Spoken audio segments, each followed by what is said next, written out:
The New York Times has an article about the war in Afghanistan, about the choice that Trump faces. And the article has a really subtle establishment bias that I want to break down for you. I don't think, 98% of people, I don't think this would be on their radar even a little bit, but I think you'll see what I'm talking about and why this is so concerning as I go through it here. So first, the title. It says, Obama's dilemma on troop surge in Afghanistan now vexes Trump. All right, let's just think about that title for a second. Obama's dilemma on troop surge in Afghanistan now vexes Trump. So it's a dilemma. Even though we've been there since 2001, so we've been there over 15 years. It's a dilemma. It's a dilemma. Hey, do you keep the war going that's been going on for 15 years and we have nothing to show for it, or no? It's a dilemma. It's not like an open and shut, easy question, and what are we doing, and why do we waste trillions of dollars, and oh my God, what a mistake. No, it's a dilemma. It's a 50-50. Throw it at 50-50. Okay, let's dig deeper here. They say, a new president confronts an old war, one that bedeviled his predecessor. He is caught between seasoned military commanders who tell him that the road to victory is to pour in more American troops, and skeptical political advisors who argue that a major deployment is a futile exercise that will leave him politically vulnerable. Barack Obama in 2009, but also Donald J. Trump in 2017.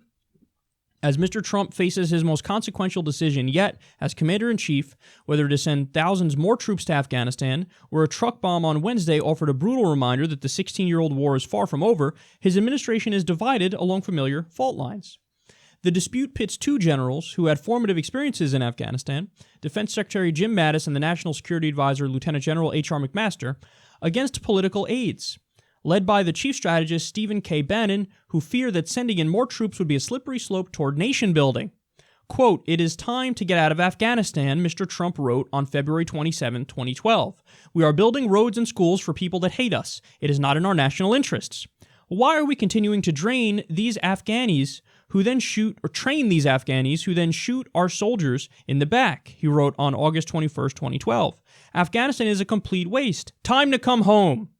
I agree with President Obama on Afghanistan, Mr. Trump said in 2013. "We should have a speedy withdrawal. Why should we keep wasting our money? Rebuild the U.S." Both Mr. Mattis and General McMaster are steeped in counterinsurgency doctrine, the strategy that helped lead Mr. Obama to order a deployment of 30,000 troops to Afghanistan in 2009. But Mr. Nagel said both had reason to be more cautious this time. Mr. Mattis had scars from the heavy losses borne by the Marines there, while General McMaster's exposure to rampant corruption would rob him of any illusions that a few thousand new troops could turn around Afghanistan. Quote, "He understands how arduous, how grinding, how interminable, however you say that, this is going to be. But what is the alternative?"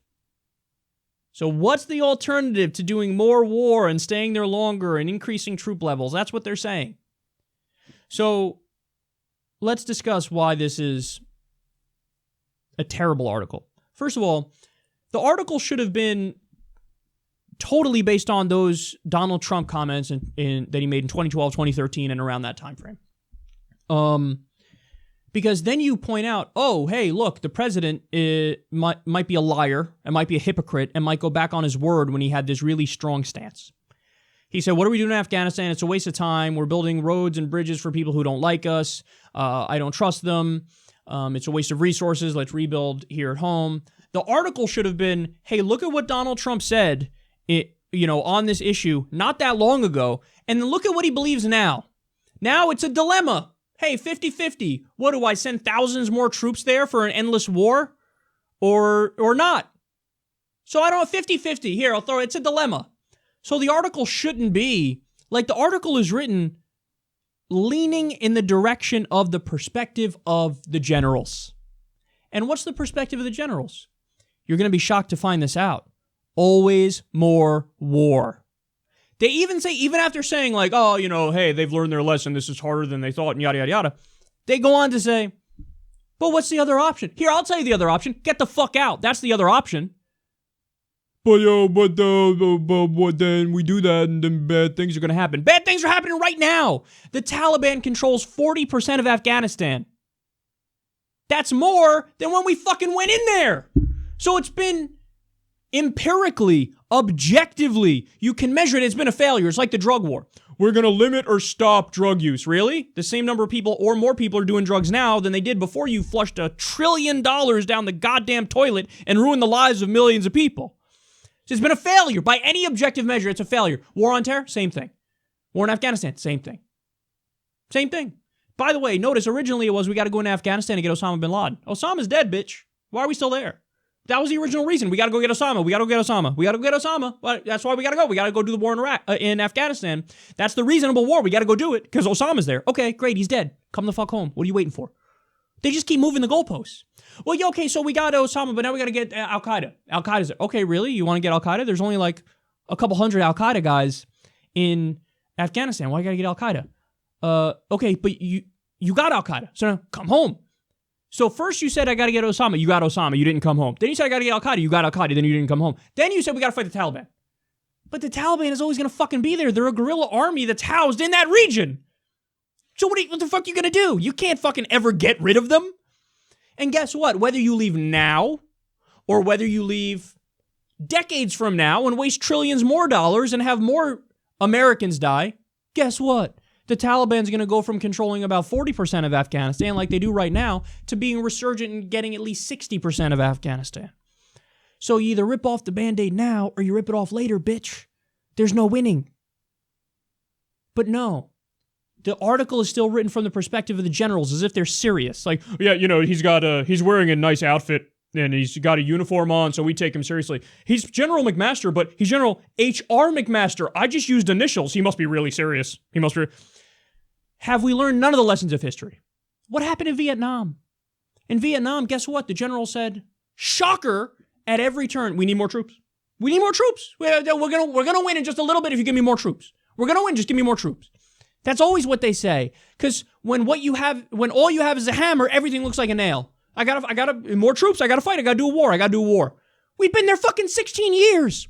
You would think maybe by year like 6, there would have been a turnaround, bitch. But there wasn't. So now you're just wasting trillions of dollars in U.S. lives, and we're killing civilians there all the fucking time. We've covered the stories, the fucking hospital bombing in Kabul. What sick shit is this? There's no winning. It's unwinnable. It's a waste of resources. Trump was right in 2012 and 2013. And now the New York Times, instead of saying, hey, look at him going back on his word. And by the way, instead of doing that, what are they doing? They're saying, it's a dilemma. It's 50-50. But you know what's fascinating? In an article about the war in Afghanistan and the so-called dilemma facing President Trump, nowhere in the article did they bring up only 17% of the American people still want to be in Afghanistan. What happened? I thought we were a democracy. We elected somebody who was going to get us out of Afghanistan twice. Obama and now Trump. Twice we elected people who were supposed to get us out of there. And then they don't do it. And the media doesn't even hold the politicians accountable. New York Times, your job is to go, only 17% of the American people still want to be there, and we've wasted trillions of dollars, and so many people have died. Let's get the fuck out. We already got bin Laden. Get the fuck out. Get the fuck out. But you don't do that. You don't do that because you suck.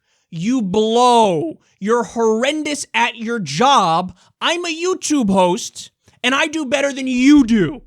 I'm a 29-year-old loudmouth prick, and I'm better than all the New York Times put together because you wrote an entire article on Afghanistan and didn't mention once that only 17% of the American people still want to be there, which means it's the most unpopular war in U.S. history. That's a fact.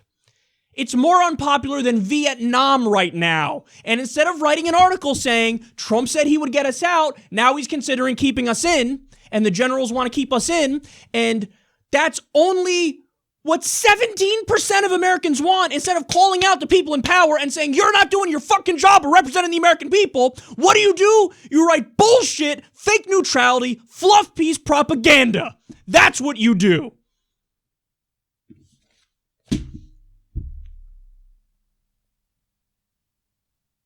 They wrote an entire article on Afghanistan and didn't mention once only 17% of Americans want to be there. The overwhelming majority of Americans say, stop wasting my fucking money doing nation building overseas, killing innocent people, occupying a country. Flint doesn't have clean water. Our infrastructure gets a grade of D+. Half the country makes $30,000 a year or less. Millions of people don't have health insurance. And the New York Times, people who are supposed to be a watchdog of the people in power, are going to write a whole piece on Afghanistan and present it as a dilemma. 50-50, what are you going to do? What are you, 50-50? 50-50. So what? The overwhelming majority of the American people in a so-called democracy say get the fuck out, but we're not even going to mention it. Not even going to mention, not even a passing reference.